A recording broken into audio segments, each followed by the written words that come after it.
Hey everyone, Dominic here, the Primetime Treasure Hunter. You know, 2019 is right around the corner, so this is a great time to sit back and reflect on ways in which you can make your business more efficient by cutting out unnecessary time wasters and then taking that time and reinvesting it into other areas of your business so that you could run a smoother and more profitable operation. So I'm going to give you a few examples based on where I'm physically located right now. This is the main packing area of Primetime Treasure headquarters, and so a lot of my inventory is located right around me, so I could grab it right on the way over here. And what I do is then I try to make sure that once I'm located in this area that I do not have to move more than an arm length away to grab what I need to pack up the item. So for example, I take my item, I bring it over here, and I make sure I have the packaging that I need. So I have all different size envelopes around me, I have all different size poly mailers around me, I have all different size boxes around me, and then I make sure that I have all different types of fill. So whether it's kind of a spongy material, or whether it's air cushions, or whether it's different types of bubble wrap, I make sure I have all of that around me. I've got my scissors right here within reach. I've got a box cutter near me if I need it. I've got tape around me, so I've got Scotch tape. I've got tape gun right here. Everything is right here if I need it, even the extras. So tape is one of the main things you're going to run out of, and you don't want to have to go run out to the store or run out to another room or area in your house to go get extra tape. So make sure you have that right here. So if I run out of Scotch tape, for example, I've got another thing of tape right above me. In fact, I've got a whole stack of it right there. So make sure you're keeping track of when you're running low so that you order new supplies, because again, you don't want to have to go run out to the store to go get some more tape.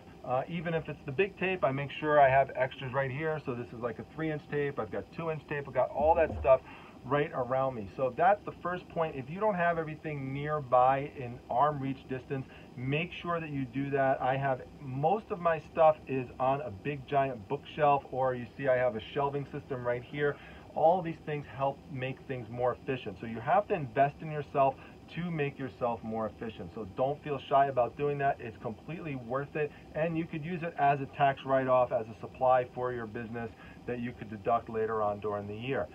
Now, I have to take stock of this throughout the year in terms of ways in which my business is running, and it's not just something that you're going to do at the end of the year. It just happens to be the end of the year is a good time to start thinking about this stuff, because this is when people start making resolutions, they start thinking about ways to change things, and they take some of that holiday money and they invest it into themselves in some way. So that's why I want to challenge you with this now, but really you should be thinking about this throughout the course of the year. And one of the things that I've noticed recently that I had to improve on is has to do with my shipping scale. Now you'll see I have a shipping scale right here, but where this shipping scale has traditionally been located is upstairs on the first floor, because that's where I have my laptop, and that's where I would take the items and bring them once they're packed. Now, not sealed. If I had a question about weight, that's one other pointer, is don't completely seal the package up unless you have all the weight issues figured out, because then if you figure out that you've got to take a little bit off to make it go less than a pound, for example, so it goes first class instead of priority, then you've got to unseal the whole package. Sometimes you've got to rip the packaging out, and that's a waste of supplies and a waste of time. So make sure you don't have it completely sealed before you figure out the weight. But what I was doing, especially for issues where I was trying to figure out if something would go over a pound or under a pound, and that could make a big difference, because if something's going from New York to California and it's first class, that's just going to be $3-4, maybe $4.50, versus if it's over a pound going to California, at minimum is going to cost me $10. So it's a big difference, and there's lots of savings that you can make over the course of the year if you make the right decision in terms of the weight. So what I would do is I would take the shipping scale and I would bring it downstairs, and I thought, well, okay, that's efficient, I'll bring it downstairs, so I don't have to wait until I bring it up there. But what would happen is, especially on a busy day, is I would inevitably leave my shipping scale down here, or I'd take the package back up, forget that I had this down, then have to come run back down, grab the shipping scale, and bring it upstairs. So that happened many times, and so once it happens a certain amount of times and you realize, wow, this is really just a time waster, I have to keep running up and down these stairs to get it. Or sometimes what would happen is if I come down here and I'd say, oh man, I forgot, I've got to go get the shipping scale because I've got to weigh it. So what I decided to do is now you see I have 2 shipping scales, okay? And this is building in system redundancy. So I have one here and I have one upstairs. So now I don't have to worry about this anymore. Once I have an item down here, I'm gonna have my shipping scale located right around me. I could put the item right up there, then right here, I could weigh it, I could figure all that stuff out, and then I bring it upstairs, and you know, I could just take care of things from up there, print out my label, get it onto the package, and I'm good to go. Now, some people might say, well, you know, you're wasting money buying another shipping scale, but you're really not, because you're saving a lot of time. Plus, you have to think, especially if you know, are prone to dropping things sometimes, and I am, it's just a matter of time before I'm going to drop this, and it's going to go flying down the stairs, and I'm going to now need to buy, you know, another shipping scale or 2 anyway, because I just broke this one, and then maybe I break something along the way. Maybe the shipping scale goes flying into the wall and causes a dent, and now I have to fix the wall. So, you know, there's all sorts of things that could happen, but you think you're saving money, but at the end, you're really not. So, well, actually, what I just did is, and this is another pointer for you, I like to use my Amazon points. So I have an Amazon credit card, and so it gives me points anytime I spend money on the Amazon store. I get 5% back, and so I just use that cashback bonus money to buy a lot of my supplies. So I don't really feel like I'm spending money. I mean, you technically are, but it doesn't really feel that way because you're using this bonus cash. So I like to do that, and I use that to get the shipping scale, so I don't really feel like I spent anything on it.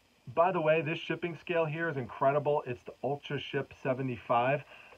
It's a testament to how great it is that I've purchased now 2 of them. I use it on a daily basis many times, and I've never had to replace the batteries. It takes C batteries. It's spot on accurate. Never had a problem with the post office, so I highly recommend it. One of my initial videos that I actually did for this channel was a review of this scale, so I'll link to that down below in the description section, as well as a link to this actual shipping scale. I do make a commission off of any affiliate link purchases, but it does help support the channel, and it's totally worth it. It's a great scale if you're in the market for one and you're looking for one. But that's a good example of how I build in system redundancies. Another good example that I'll leave you off with of system redundancies has to do with tape measures. Now, if Esme's watching this, she's going to laugh because she saw on my Instagram account recently, that's @prime_time_treasure, I put a picture of me sitting by my area where I do a lot of my shipping label printing. That's where my laptop is, and right next to me there was my tape measure here. And she kind of laughed and joked that I had my tape measure ready at a moment's notice, and I do. I want it right there because once I bring my package there, I don't want to have to go then and search for a tape measure.